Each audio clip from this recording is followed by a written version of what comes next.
Jesus Christ is alive. He rose from the dead, and that day, that Easter Sunday morning, that first Easter, they saw the angel sitting there. And they said, "Where is Jesus?" The angel said, "He is not here, he is risen." I submit to you tonight that that's the greatest news the world has ever heard.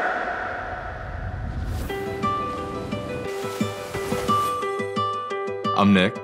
And I'm Taryn, and this is our story. We grew up in the same area. We're both local. For the most part, we didn't really hang out despite kind of knowing of each other. The story of us falling in love, I think, starts with Chipotle. In the college town we went to, the closest Chipotle was about 45 minutes away. We would just jump in the car. Decided to do that together quite often. We really got to know each other. We became really, really close, purely from a friend standpoint, to the point where I think she was my best friend. I don't know if it was reciprocated, but here we are 9 years later. At some point when we were dating and we started taking that next step, I told him that church was very important to me and that my relationship with God was very important to me, and that if he didn't really want to start having a relationship with God or going to church and joining me in that at some point I was like, well, I don't know if this is going to go on anymore. I wanna know which wavelengths you're hanging on.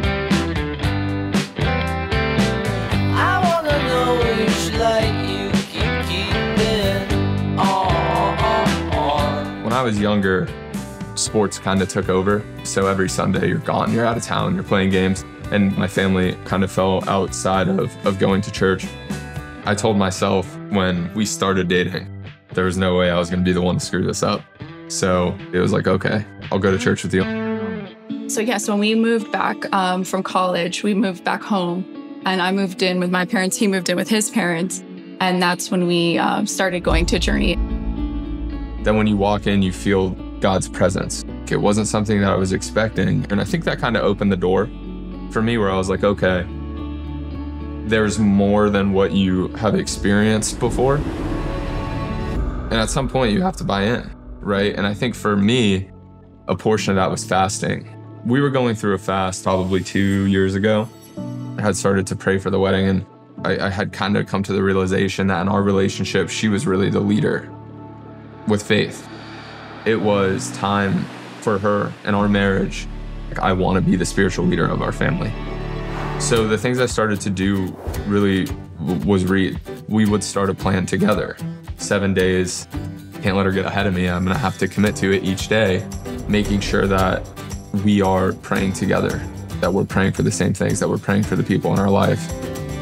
There's just transformation that happens when you pursue your relationship with God, and it is definitely a ripple effect.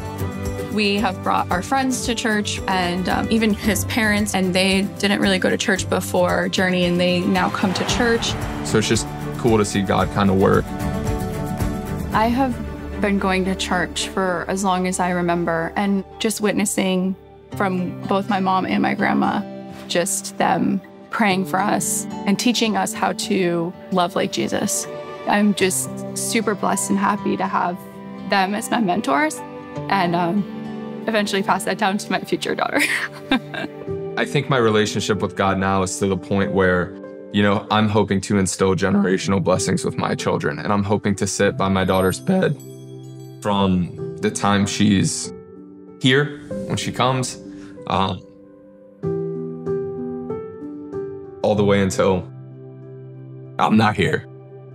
She's gonna get to grow up in a home where she gets to see her parents pray together and pray for things, and hopefully those things come true. And if they're not meant to come true, that's okay. That's what God's plan's for, and she'll know that. And our future kids, if we're lucky enough to have them, are gonna see the same things. They're gonna be raised in a home where they get to see their parents have an individual relationship with God, have a marriage under God, and have a family who follows God. I'm so excited to have her come into a world where God is the focal point of her life.